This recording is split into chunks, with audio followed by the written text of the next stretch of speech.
yaitu data yang berukuran sangat besar, kompleks, dan melebihi proses daya tampung dari konvensi sistem database yang ada, yang mana tidak bisa diproses menggunakan perangkat pengelola biasa atau konvensional. Mungkin di sini lebih data yang sangat besar yang kita tuh tidak bisa menyimpannya dalam bentuk flash disk atau hard disk. Jadi data yang sangat besar dan sangat kompleks. Contoh aplikasi analisis big data dan cara kerjanya. Di sini saya mengambil contoh yaitu aplikasi Gojek, di mana pasti hampir semua masyarakat Indonesia menginstal aplikasi Gojek. Dan tentunya aplikasi Gojek ini mempunyai data yang sangat besar karena data yang diambil dari barat dan dari barat sampai timurnya Indonesia. Jadi data yang ada di aplikasi sistem Gojek itu sangat besar sehingga dapat disebut dengan big data. Big data bisa digunakan untuk mengatur agar driver mendapatkan pesanan yang tidak akan dibatalkannya. Misal, driver A tidak pernah mau ambil pesanan di satu restoran pada jam 7 sampai jam 9 malam, maka ke depan driver itu tidak akan diberikan lagi pesanan GoFood di restoran tersebut.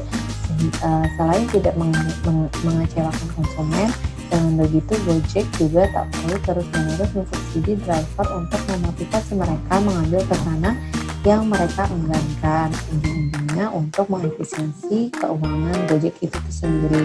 Di sini gambar satu yaitu arsitektur big data, di mana dapat dilihat arsitekturnya itu ada data search, proses SQL, MySQL, Kafka, MongoDB, ada research, habis itu ETL-nya itu Pentaho, Python, Java, Language, dan bisa dilihat di gambar satu ini.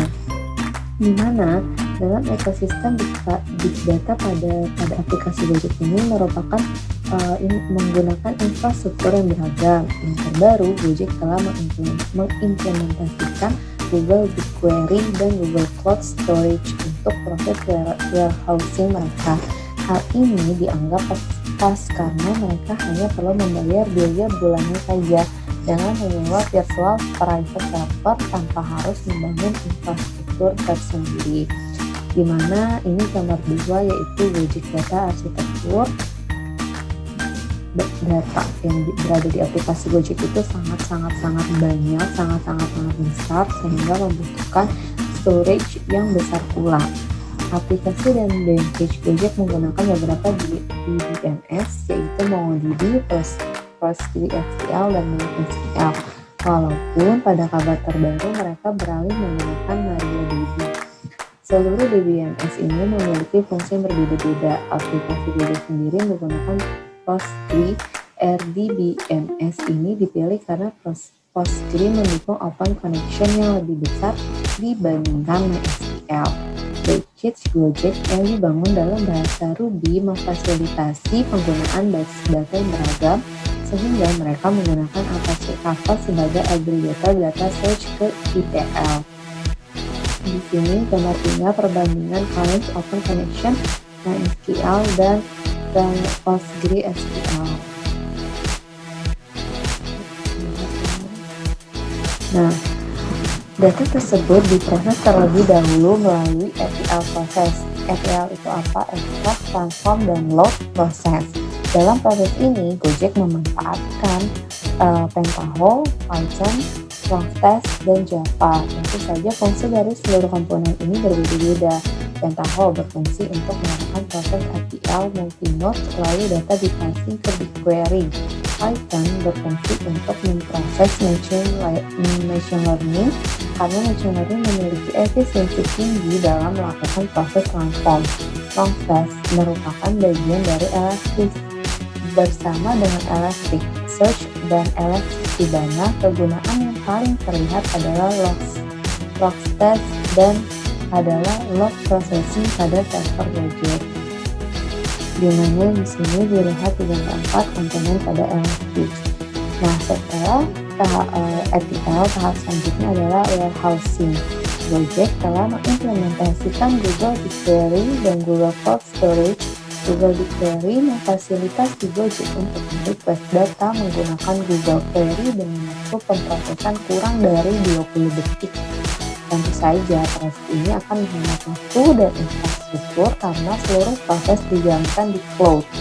Karena data tidak bisa disimpan dalam bentuk flash atau hard disk, misalnya dijalankannya di cloud.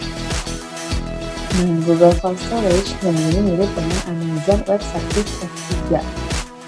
Nah, Amazon Web Services S3 ini juga digunakan oleh Traveloka dan Tiket.com yang pasti mempunyai data yang banyak juga. Kenapa? Karena mempunyai fungsi menjadi data warehouse dari seluruh data Gojek tersebut. Tujuan dari implementasi ini adalah untuk membangun kekuatan backend yang besar sehingga tidak mengganggu proses bisnis yang dijalankan.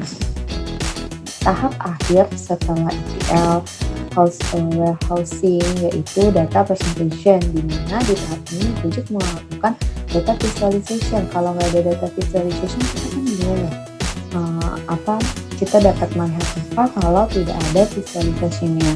Nah, makanya tahap terakhir yaitu visualization untuk diarahkan menjadi informasi yang berguna bagi consumer level.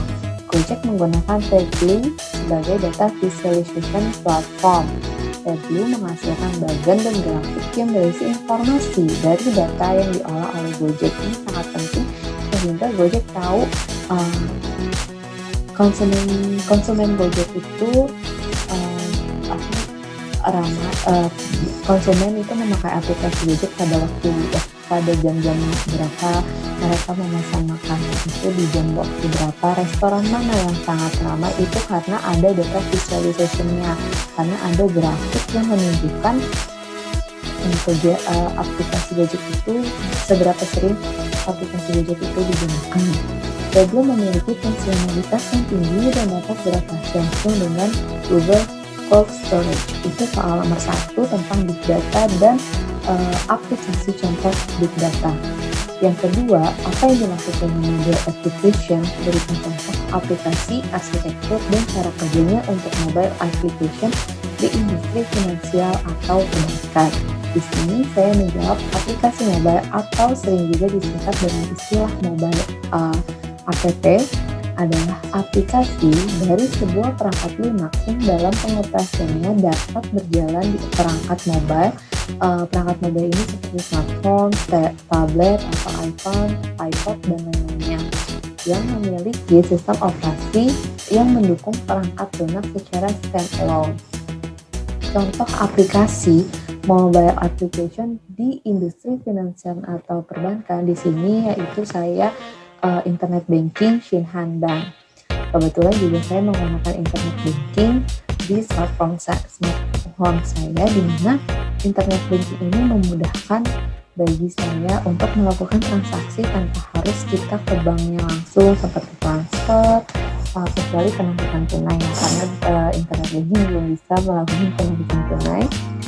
Internet banking itu saya bisa untuk melakukan pembayaran kuliah contohnya, terus habis itu bisa melakukan transfer antar bank yang memudahkan bagi saya untuk melakukan hal-hal tanpa harus mendatangi bank tersebut. Nah, internet banking merupakan layanan yang melakukan transaksi perbankan melalui jaringan internet. Kegiatan perbankan memanfaatkan teknologi internet sebagai media untuk melakukan transaksi dan mendapatkan informasi lainnya melalui website milik bank.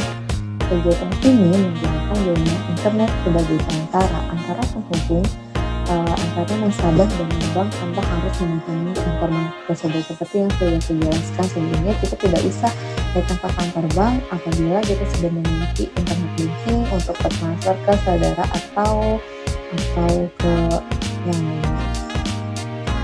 Nasabah dapat menggunakan perangkat komputer desktop, laptop, tablet, atau smartphone yang terhubung ke jaringan internet sebagai penghubung antara perangkat nasabah dengan sistem bank. Arsitektur mobile application ini adalah sekumpulan teknik dan pola yang digunakan untuk mengembangkan mobile aplikasi yang sepenuhnya terstruktur berdasarkan standar khusus industri. Arsitektur penting untuk mobile app diantaranya antarmuka pengguna yang lebih baik, performa yang baik, akses data lebih mudah, konektivitas luar biasa. Fitur apa sih yang terdapat di internet banking Shinhan Bank ini? Itu layanan internet banking antara lain informasi umum rekening tabungan atau giro, karena ketika kita buka internet banking kita itu pasti halaman yang depan itu muncul adalah saldo rekening kita, rekening deposito, informasi mutasi terakhir, rekening, transfer dana, baik transfer antar rekening maupun antar bank, pembelian pulsa, layanan informasi seperti suku bunga dan kurs, dan pembayaran, misalnya pembayaran telepon, internet, kabel TV, listrik, pendidikan, dan berbagai jenis pembayaran lainnya. Cara kerjanya di mana untuk menggunakan internet banking, nasabah harus memiliki user ID, password, token atau on-time password atau OTP, dan jaringan internet. User ID, password, dan token dapat diperoleh dengan kita mendaftarkan dulu ke bank saat menggunakan internet banking. Jadi sebelum kita harus datang ke bank dulu untuk mendaftarkan handphone kita, sehingga kita mendapatkan akun yang bisa terkoneksi dengan sistem aplikasi bank tersebut. Kemudian nasabah akan diminta untuk melakukan user ID dan password pada halaman muka atau login. Pada saat melakukan transaksi finansial, nasabah akan diminta untuk memasukkan OTP yang diperoleh dari token. Setelah transaksi selesai, nasabah harus memastikan telah keluar atau logout dari halaman internet banking. Bank mengirimkan notifikasi melalui email sebagai bukti bahwa transaksi telah berhasil.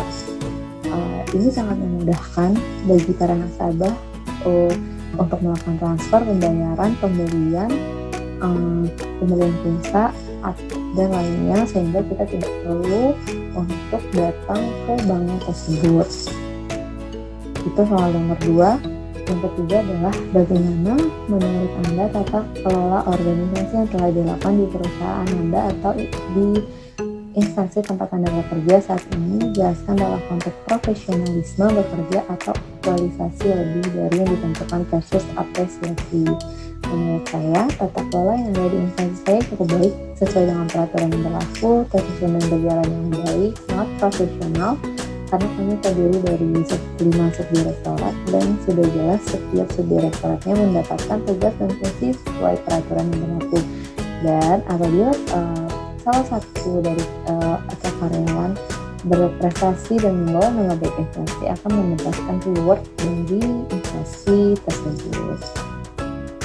Yang keempat adalah jelaskan konsep wireless networking. Berikut penjelasan mengenai perancangan jaringan wireless lokal area network atau LAN, termasuk arsitektur dan cara implementasinya dari sisi software dan hardware.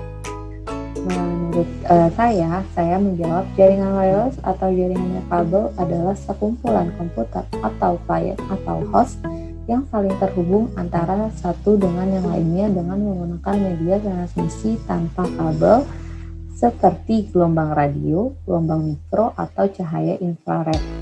Konsep-konsep dasar jaringan wireless yaitu yang pertama adalah topologi jaringan wireless. Di sini terdapat 2 macam topologi, yaitu topologi jaringan wireless ad hoc dan topologi infrastruktur yang menggunakan access point.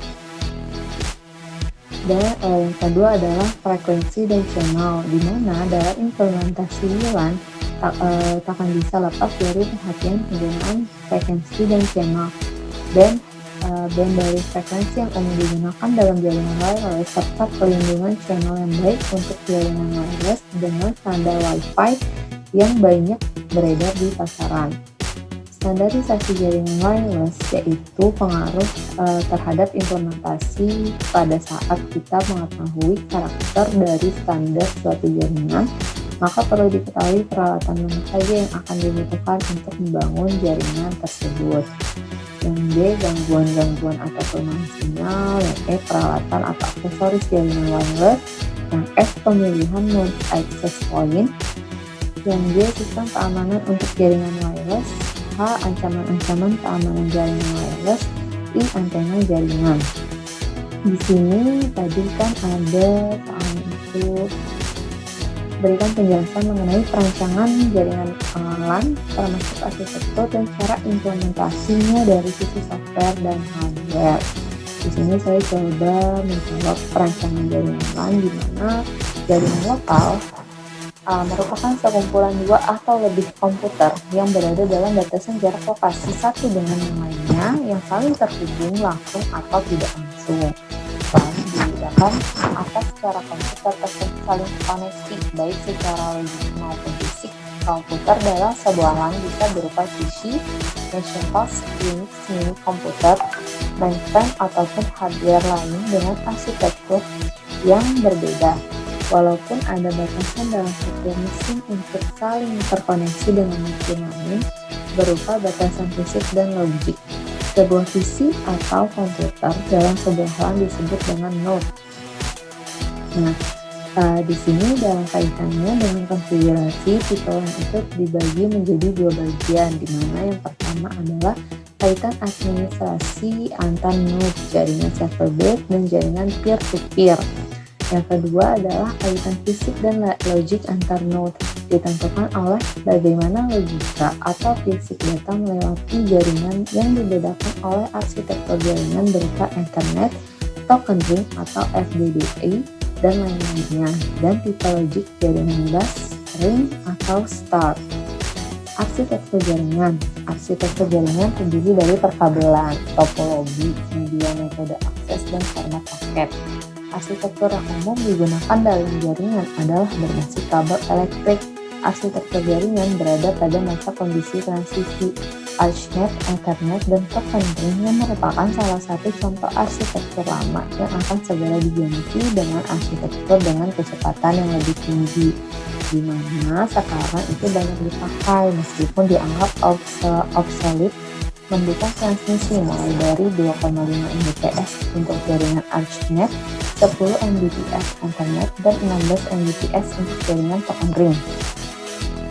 Arsitektur jaringan ini telah dikembangkan untuk kinerja yang lebih tinggi pada jaringan ArchNet, ditingkatkan menjadi ArchNet Plus 20 Mbps, dan Ethernet ditingkatkan menjadi 100 Mbps Fast Ethernet dan 1000 Mbps dengan nama Gigabit Ethernet.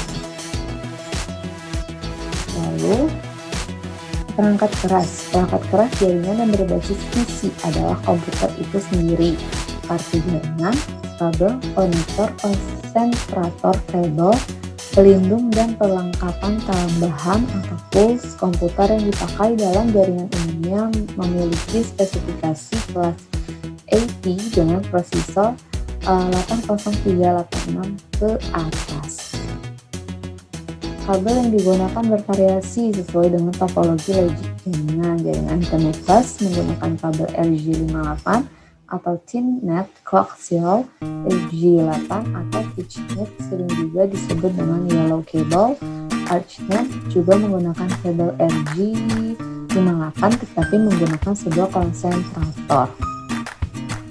Konektor yang dipakai dalam jaringan harus sesuai dengan jenis kabel dan jenis NIC. Beberapa konektor tertentu harus disertakan dengan pemasangan grounding untuk menghindari imbas listrik atau petir.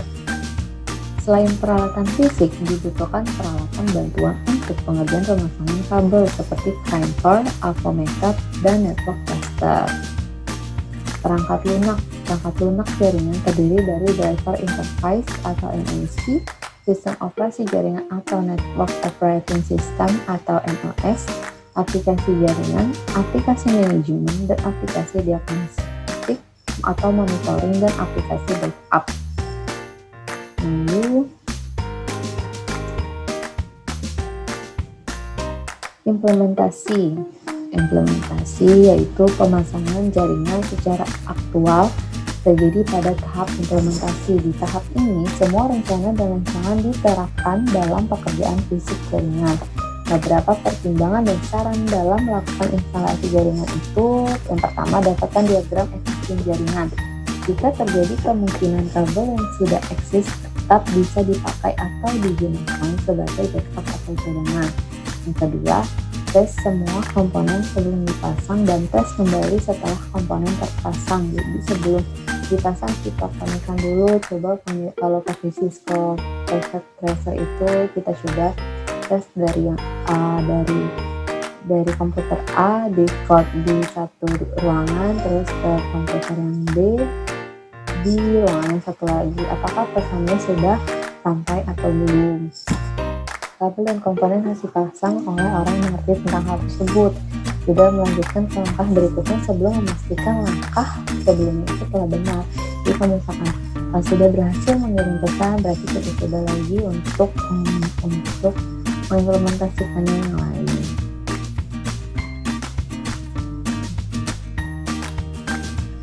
Tahap implementasi harus dibarengi dengan proses pelatihan. Proses pelatihan ini ditunjukkan ke semua pemakai jaringan, baik itu administrator, supervisor, operator, maupun user. Mungkin ini jawaban UAS saya atas soal-soal yang diberikan. Kurang lebihnya mohon maaf apabila ada kesalahan kata. Saya mohon maaf. Assalamualaikum warahmatullahi wabarakatuh.